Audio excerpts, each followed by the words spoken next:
My husband changed completely after his business became successful. He didn't even bother hiding that he was cheating on me with another woman. When I finally confronted him, he just laughed at me and said, "You're worthless, you don't earn a thing. Be grateful I'm supporting you." I told him I'd get a job, but he just laughed again and told me to do whatever I wanted. So, I found a job at his parent company and started planning my revenge. My name is Karen. I'm 34 years old and was a homemaker. My husband, Michael, is 36 and owns a printing company. We first met at the same company years ago. I worked in the illustration department, and he was in sales. We fell in love and got married when I was 26. Once we were settled, Michael quit his job and asked me about starting his own business. I wasn't sure, so we talked with Bob, a CEO we knew from our old job who had become our friend and business partner. Bob invested in the business, and I was so grateful for his support. With his help, Michael and I started running the new company together.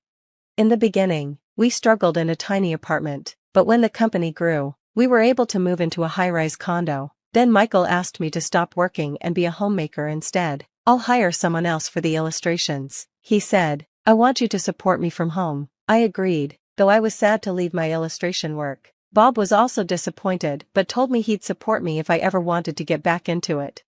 I became a homemaker and started posting my illustrations on Instagram as a hobby, which gave me a lot of happiness. Meanwhile, Michael's business kept growing, and so did our lifestyle. He bought a new car and custom-made suits, which I thought were a bit much, but I figured it was important for him as the company's owner. Even though he was busy, Michael always came home for dinner. It was something we promised to keep for just the two of us. Over dinner, he would usually tell me about his business plans, and I was happy to support his dreams. I thought things would always be like this.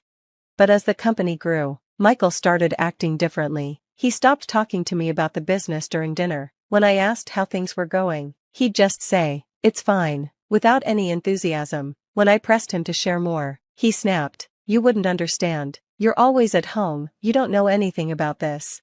I was shocked to hear him say that, but I tried to convince myself he was just tired. That night, he finished his meal in silence and went straight to his room. This continued, and then he started having dinner out more often, saying it was for work. I'd still wait for him, skipping my own dinner, but he wouldn't come back until much later. Lately, my husband wouldn't even send an excuse when he didn't come home for dinner. When I brought it up, he'd just yell at me. He seemed like a completely different person, and I felt like nothing more than a servant to him. I often found myself in tears, remembering the tough times we went through together to build his business. Now, I felt like I was even lower than his employees. I didn't enjoy housework, but I took it on to support my husband's dream. I'd wanted to keep working as an illustrator, but I gave that up to help him. Any appreciation he once had for my support was now completely gone. To relieve my stress, I would lose myself in my illustrations whenever he was out. Posting them online was my only escape, and I gained more followers. Seeing positive comments lifted my spirits. Among them, I even noticed Bob had left a comment saying, "I hope we can work together again someday." That message kept me going. After we stopped having dinner together, a growing distance came between my husband and me. Eventually, I started to suspect there was another woman. One day, I found a hint of perfume on his jacket, a scent I knew he'd never wear. When I asked him about it, he just shrugged and smirked, saying it probably came from an acquaintance. He acted as if being caught didn't matter at all.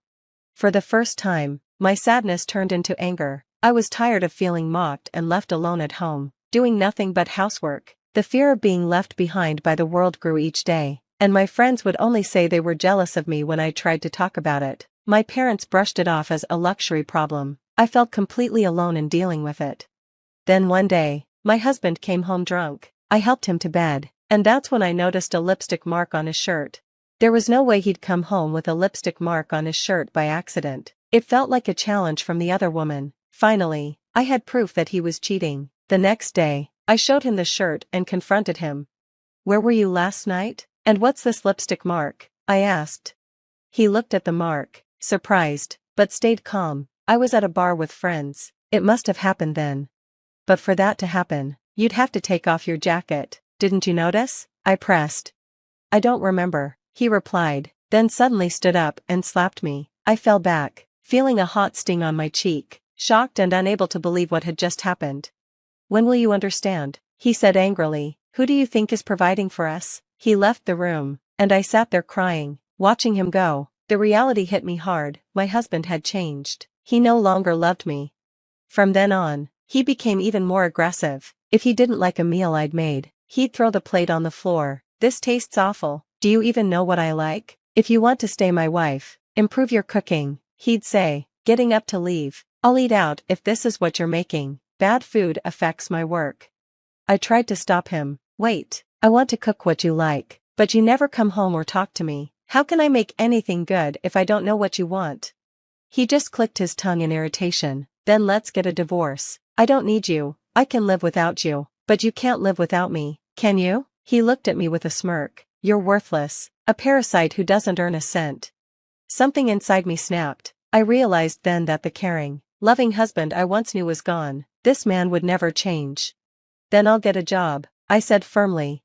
What? My husband looked at me, surprised. I'll become financially independent too, I replied.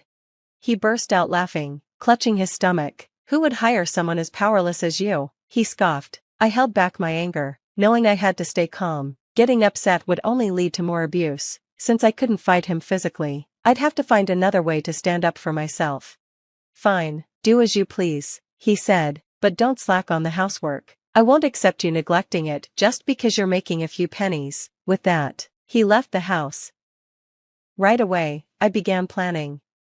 I hired a detective to gather proof of my husband's cheating, and soon I had plenty of photos, images of him with flashy women, drinking and going into hotels with them.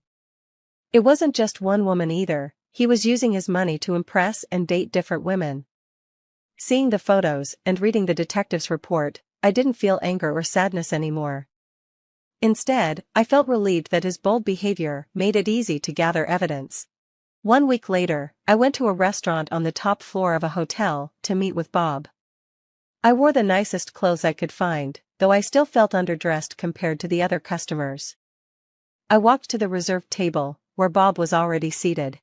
I'm sorry to keep you waiting, I said. Bob smiled and waved me over. Not at all, Karen. I've been looking forward to seeing you. Waiting isn't a problem.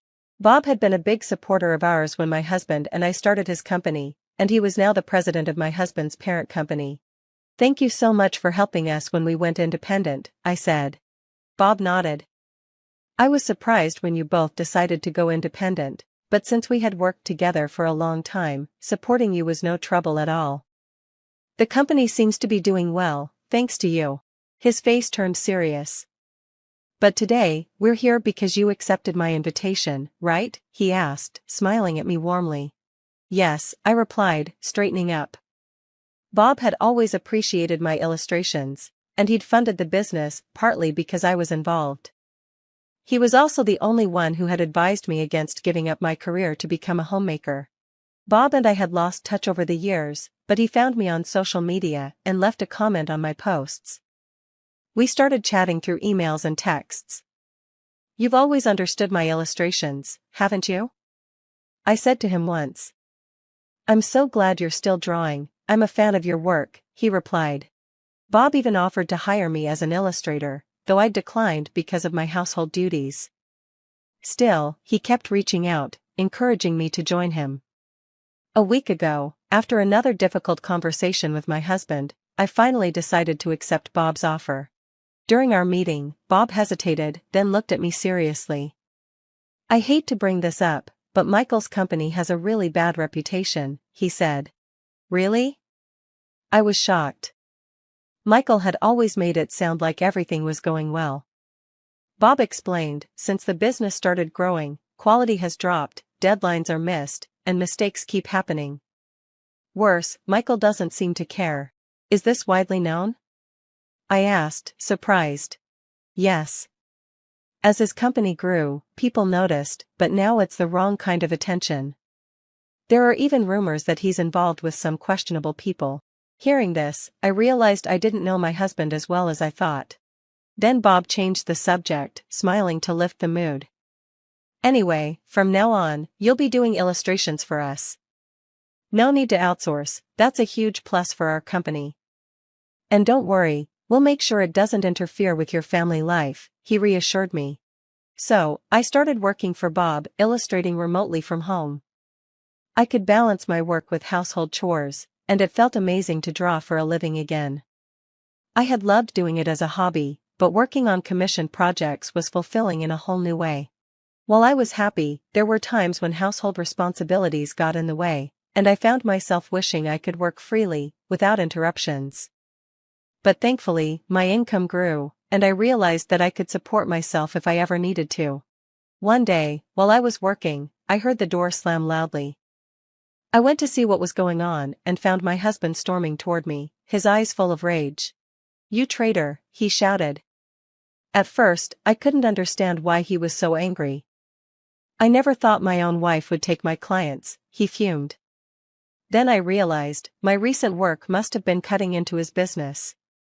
Since I started working with Bob, he'd introduced me to other companies, many of which happened to be my husband's business partners. This was, in a way, my silent revenge for how he'd treated me. It must have felt humiliating for him, seeing me, the wife he'd looked down on, taking away his contracts. "You don't have the right to say anything to me," I replied calmly. "I'm just doing my job, just like you said I could." My husband's face grew angrier, but I didn't flinch. "Go ahead, hit me if you want," I said firmly. "But then I'll call the police." The mention of the police made him stop. "My company is failing because of you." "What are you trying to do to me?" he asked, frustrated. "That has nothing to do with me," I replied, walking to another room to grab the divorce papers. I handed them to him and said, "We're not husband and wife anymore." "Are you kidding?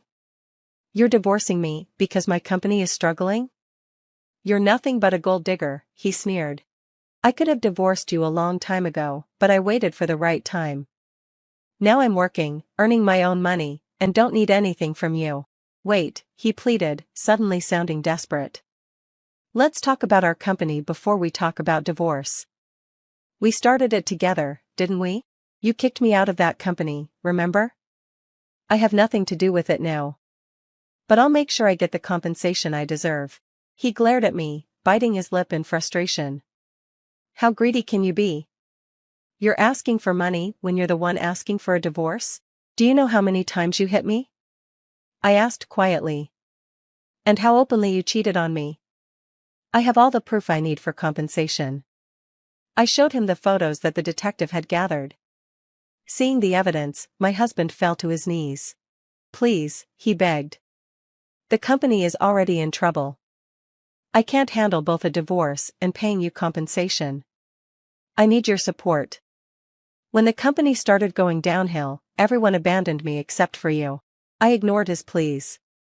I left the house with only my work supplies and a change of clothes. The next time I returned was just to pick up the rest of my belongings after the divorce was finalized. By then, his company had lost all its clients, and he was spending his days begging others for help. Meanwhile, I started living on my own, happily making a living from my artwork. My illustrations became popular, and I grew quite successful. Now, I live a good life and always remember to keep my integrity, never letting myself forget my ex-husband as a lesson in what not to become.